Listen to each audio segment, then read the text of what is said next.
अस्सलाम वालेकुम दोस्तों, मुझो नालो है कमर ज़मान हमलानी ऐं तव्हां ॾिसी रहिया आहियो HTV हमलानी TV यूट्यूब चैनल। जीअं त दोस्तों तव्हां सभिनि खे ख़बर आहे त मां सिंधी ड्रामो सिंध जे हिते अॻु में काफ़ी सारा वीडियो ठाहे चुको आहियां ऐं जंहिंमें मां 131 मिस्टेकूं अॻु में ई ॾेई चुको आहियां ऐं अञा बि हिन ड्रामे में काफ़ी सारी मिस्टेकूं आहिनि। तंहिं करे हिकिड़ो ॿियो वीडियो मां हिननि मिस्टेकनि ते ठाहे रहियो आहियां। यादि रखिजो दोस्तों त मिस्टेकूं सिर्फ़ु फिल्मी मिस्टेकूं आहिनि, न कि पर्सनल मिस्टेकूं आहिनि। तंहिं करे हिननि मिस्टेकनि खे पर्सनल न वठिजो। ऐं उन खां अलावा जेके बि दोस्त हाणे ताईं मुंहिंजे हिन चैनल ते नवां पिया अचनि उनखे मुंहिंजी गुज़ारिश आहे त मुंहिंजे हिन चैनल खे सब्सक्राइब करे ऐं बेल जी आइकन खे ज़रूरु दॿाए छॾिजो ताकि हिन क़िस्म जा वधीक वीडियो तव्हांखे बर वक़्तु मिलंदा रहनि। त दोस्तों हाणे हलूं था पंहिंजी अॼु जी वीडियो जी तरफ़। मिस्टेक नंबर 132 किस्त नंबर 38। दोस्तों हिन सीन जे मुताबिक़ हिन ॿिन्ही शख़्सनि खां सवाइ हिन घर में मौजूदु ॿियो केर बि कोन्हे।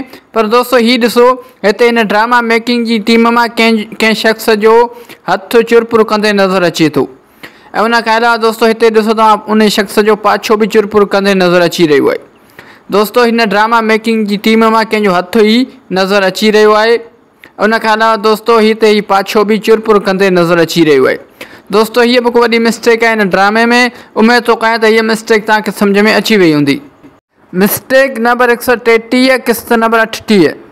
दोस्तों हिन सीन में तव्हां हिते गौर कयो त हिते तव्हांखे कैमरा जी लाइट चुरपुर कंदे नज़र ईंदी।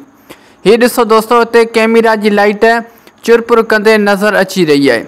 दोस्तों हीअ बि वॾी मिस्टेक आहे हिन ड्रामे में। उमेद थो कयां त हीअ मिस्टेक तव्हांखे सम्झ में अची वई हूंदी। ऐं दोस्तों मूंखे कमेंट सेक्शन में ज़रूरु ॿुधाइजो त हीअ मिस्टेक आहे या न। मिस्टेक नंबर 134 किस्त नंबर 38। दोस्तों हिन सीन में तव्हां हिन जॻह ते ॾिसो त हिते तव्हांखे माइक जो कुझु टुकड़ो चुरपुर कंदे नज़र ईंदो। हीअ ॾिसो दोस्तों, हिते कैमरा जी फ्रेम में ही माइक जो कुझु हिसो चुरपुर कंदे नज़र अची रहियो आहे। दोस्तों हीअ सभ खां वॾी मिस्टेक आहे माइक मैन जी, त उन ग़लती करे ऐं हीअ माइक जो टुकड़ो कैमरा जी फ्रेम में आणे छॾियो जेको हुनखे न आणणु खपे हा। बहरहाल दोस्तों हीअ बि वॾी मिस्टेक आहे हिन ड्रामे में। उमेद थो कयां त हीअ मिस्टेक तव्हांखे सम्झ में अची वई हूंदी। मिस्टेक नंबर 135 किस्त नंबर 38।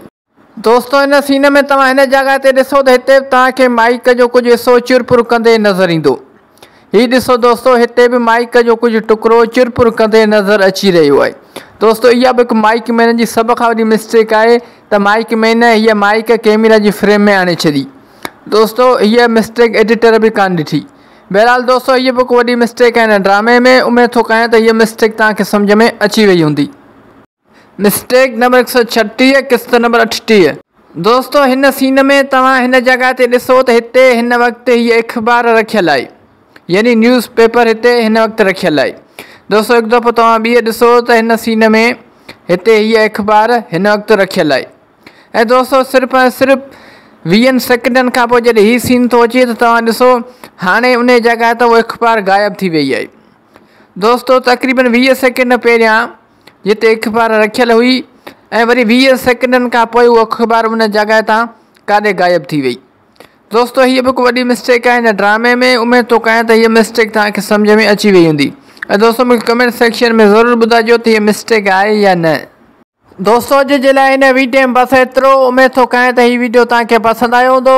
जेकर हीअ वीडियो तव्हांखे पसंदि आयो आहे त हिन वीडियो खे लाइक कंदा, दोस्तनि सां शेयर कंदा ऐं हिन वीडियो में प्यार भरी कमेंट बि ज़रूरु करे छॾींदा। दोस्तों यादि रखंदा त हीअ मिस्टेकूं सिर्फ़ु फिल्मी मिस्टेकूं आहिनि, न कि पर्सनल मिस्टेकूं आहिनि। तंहिं करे हिननि मिस्टेकनि खे पर्सनल न वठिजो। ऐं दोस्तों उन खां अलावा इहो बि यादि रखिजो त हीअ मिस्टेकूं सिर्फ़ु ऐं सिर्फ़ु एंटरटेनमेंट लाइ रिकॉर्ड कयूं पियूं वञनि। उन खां अलावा जेके बि दोस्त हाली ताईं मुंहिंजे हिन चैनल ते नवां पिया अचनि उन्हनि खे मुंहिंजी गुज़ारिश आहे त मुंहिंजे हिन चैनल खे सब्सक्राइब करे ऐं बेल जी आइकन खे ज़रूरु दॿाए छॾिजो ताकि मुंहिंजो हर नओं अचण वारो वीडियो सभ खां पहिरियां तव्हां दोस्तनि ताईं पहुची सघे।